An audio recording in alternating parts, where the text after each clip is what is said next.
అయిన తర్వాత రాష్ట్రంలో సూపర్ 6 పథకాలు ఏవైతే హామీ ఇచ్చామో ఒక్కొక్కటిగా ప్రజలకు చేరువ చేసే పనిలో ఈ రాష్ట్ర ప్రభుత్వం గౌరవ ముఖ్యమంత్రి చంద్రబాబు నాయుడు గారి నాయకత్వంలో అందించడం జరుగుతూ ఉంది.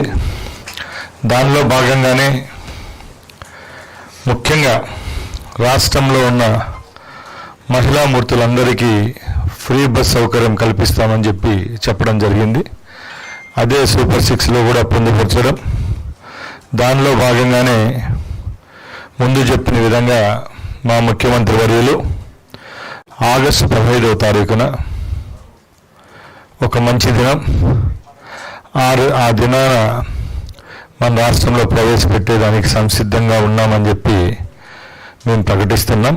దానిలో భాగంగానే ఈరోజు 3 మంత్రులు కలిపి ఒక బృందంగా ఏర్పాటై గత జనవరిన ఏదైతే కర్ణాటక రాష్ట్రంకి వెళ్ళామో అక్కడ ఆ రాష్ట్రంలో ఇంప్లిమెంట్ జరుగుతున్న తీరును, అలాగే తమిళనాడు తెలంగాణలో కూడా పనితీరును ఒకసారి గమనించి అక్కడున్న లోపాలు, అలాగే ఏ విధమైన సంస్కరణలు చేపడితే మన రాష్ట్రంలో కూడా ఈ కార్యక్రమాన్ని దిగ్విజయంగా పూర్తి చేస్తామో అదేవిధంగా పొందుపరిచిన డాక్యుమెంట్ను ఈరోజు మా అధికారులతో సమీక్షలో పొందుపరిచి ఇక్కడ సమావేశం కూడా జరుపుకోవడం జరిగింది. ముఖ్యంగా మీ అందరికీ తెలుసు, ఆ రోజు ప్రభుత్వం ఏర్పాటుకు ముందు మహిళలందరికీ ఎన్నో స్కీములు చెప్పాం. దానిలో ముఖ్యమైనది ఈ ఫ్రీ ట్రావెల్ అనేది. దాంట్లో లక్షలాది మంది మహిళలకు ఈ స్కీమ్ ద్వారా మంచి జరుగుతుందనే సదుద్దేశంతోనే దీన్ని ఎన్నికల హామీగా ఇవ్వడం జరిగింది. ఈరోజు ముఖ్యంగా ఈ ట్రావెల్లో ఉన్న హైలైట్ పాయింట్స్ ఏవైతే ఉన్నాయో మీ దృష్టికి తీసుకొస్తాను. ముఖ్యంగా ఇంటర్ స్టేట్ అంటే రాష్ట్రంలో ఎక్కడి నుంచి ఎక్కడికైనా ట్రావెల్ చేసే మహిళలకు ఫ్రీ సౌకర్యం జీరో టికెటింగ్ విధానంలో ఇవ్వడం జరుగుతుందని తెలియజేసుకుంటున్నాం. ఒకటవది.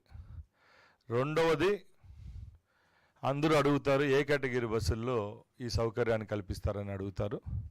దానిలో కూడా 100కు 74% బస్సులు ఏవైతే ఉన్నాయో ఆ కేటగిరీలో Palle Velugu, ultra Palle Velugu, intercity, express, ultra express ఈ 5 కేటగిరీల్లో కూడా ఈ సౌకర్యం కల్పిస్తామని సగౌరవంగా మీకు తెలియజేసుకుంటున్నాం. అలాగే ముఖ్యంగా ఏదన్నా ఒక కార్యక్రమం కానీ స్కీమ్ కానీ ప్రజలకు ఇచ్చేటప్పుడు చిత్తశుద్ధితో దాన్ని 100కి 100 న్యాయం జరిగే విధంగా ముందు ఏర్పాట్లు కూడా చేసుకోవాలి. చాలామంది పాత్రికేయ మిత్రులు అయితేనేం, సోషల్ మీడియాలో అయితేనేం, అలాగే ప్రతిపక్షాలు అయితేనేం ఇన్ని రోజులు ఎందుకు డిలే చేశారని అడుగుతా రావడం జరిగింది. దానికి కూడా ఒకటే సమాధానం చెప్తాం.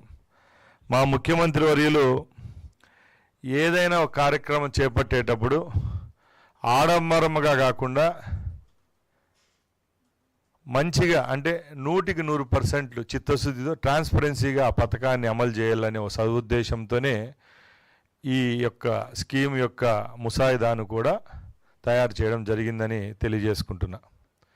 అలాగే ముఖ్యంగా ఈరోజు ఈ స్కీమ్ విషయానికి వస్తే సుమారుగా 6,700 బస్సులు ఏవైతే ఉన్నాయో అంటే 74% బస్సులు ఏమైతే ఉన్నాయో ఈ రాష్ట్రంలో అన్నీ ఈ కేటగిరీలకు వస్తాయని చెప్పి తెలియజేసుకుంటున్నా.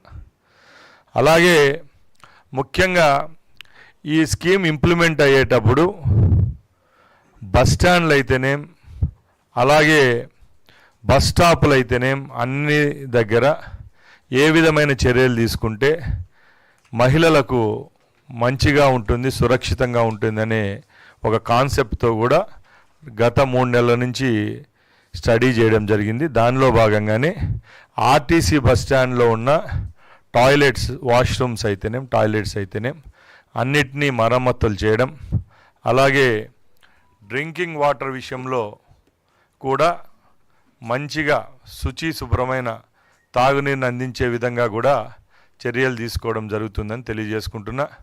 అలాగే బస్ స్టాండ్లో ఫ్యాన్లు అయితేనేం, కుర్చీలు అయితేనేం, అలాగే బస్ స్టాండ్లకు పెయింటింగ్స్ కూడా ఎక్కడా తక్కువ జరగకుండా అన్ని మరమ్మతులు చేసే విధంగా చర్యలు తీసుకోవడం జరిగిందని తెలియజేసుకుంటున్నా. ముఖ్యంగా ఏవైతే బస్సులు ఈ ఫ్రీ ట్రాన్స్పోర్టేషన్లో ఇస్తున్నామో ఆ బస్సులకు కూడా మరమ్మతులు చేయించడం జరిగింది. అవి కూడా ఎక్కడ ఏ విధమైన సమస్యలు లేవనెత్తకుండా ఏ కేటగిరీల్లో మేము ఫ్రీ సర్వీస్ అందిస్తున్నామో అక్కడ కూడా ఏ విధమైన సమస్య ఏదైతే ముందు చెప్పానో అదే విధంగా ఈ ట్రాన్స్పోర్టేషన్కి అనుగుణంగా ముందుకు తీసుకొని పోతామని తెలియజేసుకుంటున్నాం.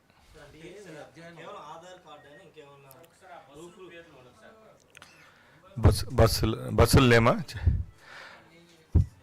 పల్లె వెలుగు,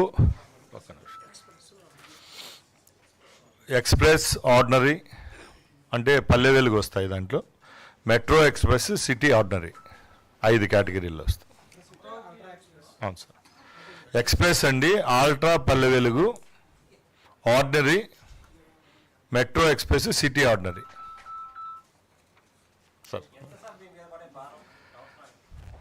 సార్ ముఖ్యంగా కొన్ని స్కీములు ప్రభుత్వానికి వ్యయం అనిపించినా కూడా ప్రజల యొక్క సంతోషాలను, వాళ్ళకు మేము ఇచ్చిన హామీలు నెరవేర్చేదానికి, వాళ్ళ ముఖాల్లో చిరునవ్వు చూసేదానికి మా ముఖ్యమంత్రి గారు సూపర్ 6లు ఏవైతే పొందుపరిచారో అవన్నీ ఇవ్వడం జరిగింది. దానిలో భాగంగానే ఈ స్కీమ్ కూడా ఇంప్లిమెంట్ చేస్తున్నాం.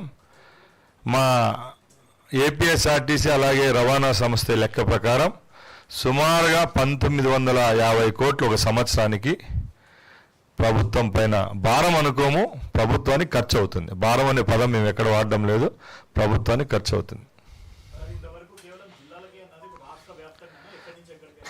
సార్ ముందు చెప్పిందంతా ఊహాగానాలు. ఇప్పుడు కరెక్ట్గా ఏదైతే త్రిసభ్య మంత్రి కమిటీ ఏదైతే ఉందో దాని మీటింగ్ కూడా ఇప్పుడే పెట్టుకోవడం జరిగింది. దానిలో భాగంగా రాష్ట్రం అంతా ఇస్తామని తీసుకున్నాం. 6వ తారీఖున లాంఛనంగా క్యాబినెట్లో ఆమోద ముద్ర కూడా పడుతుంది. అవును సార్. అవును సార్. మంచి పాయింట్ అండి. ముఖ్యంగా మన సౌత్ ఇండియాలో కర్ణాటక, తెలంగాణ, తమిళనాడు ఈ 3 రాష్ట్రాల్లో ఈ ఫ్రీ బస్ సౌకర్యం మహిళలకు కల్పిస్తూ ఉండడం జరిగిందండి. ముఖ్యంగా మన కంపారిజన్ ఎక్కువగా తెలంగాణతో ఉంటుంది కాబట్టి ఎక్కడ తెలంగాణకు తీసిపోకుండా తెలంగాణ రాష్ట్రంలో ఏ విధమైన స్కీమ్ని ఇంప్లిమెంట్ చేస్తున్నారో అదేవిధంగా వాళ్ళది మంది ఒకటే విధంగా ఉంటుంది. వాళ్ళు ఏ కేటగిరీలో ఈ బస్సులను తీసుకొచ్చినారో ఆ కేటగిరీలో ఇంకా పైపెచ్చుగా మన దాంట్లో ఇచ్చేదానికి కూడా చర్యలు తీసుకున్నాం.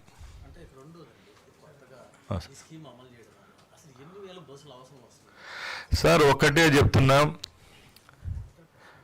ముఖ్యంగా ఈ స్కీముని తీసుకొని వచ్చేటప్పుడు ఇది డైలీ రొటీన్ ప్రాసెస్ అండి. స్కీమ్ ఇంప్లిమెంటేషన్ అనేది రేపు ఆగస్టు 15వ తారీఖున స్టార్ట్ చేస్తే రొటీన్గా వెళ్తూ ఉంటుంది. ఆర్టీసీలో ఒక సిస్టమ్ ఉంది. 15 లక్షల కిలోమీటర్లు తిరిగిన బస్సులు, కాలం చెల్లిన బస్సులను మామూలుగా తీసేస్తూ వస్తాం. పాత నీళ్ళు కొత్త నీళ్ళు వచ్చినట్టు ఆర్టీసీ ఫ్లీట్లో కూడా బస్సులు చేరుతూ వస్తూ ఉంటాయి. ముఖ్యంగా ఇప్పుడు మనకున్న ఫ్లీట్ అయితే 6,700 చిల్లర ఈ కేటగిరీ కిందకి వస్తాయండి. గౌరవ ముఖ్యమంత్రి గారు కూడా రేపు రాబోయే కాలంలో ఆర్టీసీని ప్రక్షాళన చేసే ఒక మంచి ఉద్దేశంతో ఎలక్ట్రిసిటీ బస్సులను కూడా ఈ ఏపీఎస్ఆర్టీసీలో చేర్చే పనిలో భాగంగానే ఇప్పుడు సుమారుగా సెంట్రల్ గవర్నమెంట్ ఏదైతే స్కీమ్ ఉందో దాంట్లో కూడా 750 బస్సులు మనకి ఇవ్వడం జరిగింది. దానికి అదనంగా ఇంకా 1,000-1,400 బస్సులను కూడా ఏపీఎస్ఆర్టీసీ వచ్చే 2 సంవత్సరాల్లో కొనుగోలు చేయడం జరుగుతుంది.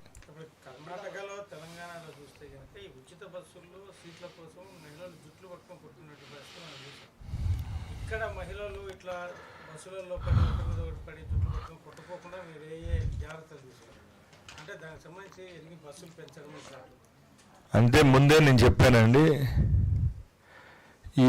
ఇది ఏదైతే ఆగస్టు 15వ తారీఖున ఈ బస్ ట్రావెల్ స్టార్ట్ చేస్తామో అప్పటి నుంచి రాబోయే నెలకు ఇక్కడ ఉండే రద్దీని బట్టి కూడా బస్సులు కొనుగోలు కూడా జరుగుతుంది. ముఖ్యంగా మా ఏపీఎస్ఆర్టీసీ దగ్గర ఉన్న సెన్సెస్ పరంగా ఈ ఉచిత సౌకర్యం కల్పించడం వల్ల కర్ణాటక, తమిళనాడు, మిగతా రాష్ట్రాల్లో ఏ విధంగా మహిళల యొక్క ఆక్యుపెన్సీ రేట్ పెరిగిందో దానికి అదనంగా కూడా రేపు రాబోయే కాలం చర్యలు తీసుకుంటాం. అంటే సార్ అది మహిళల ఉచిత బస్సుల్లో ఓన్లీ వాళ్ళే ఎక్కాలా, మిగతా వాళ్ళు అందరూ ఎక్కచ్చు? ఎందుకంటే ప్రత్యేకమైనటువంటి బస్సులుగా ఉంటాయా? లేదండి, అందరికీ కామన్ లేదండి, అంత కలిపి ఎక్కుతాం.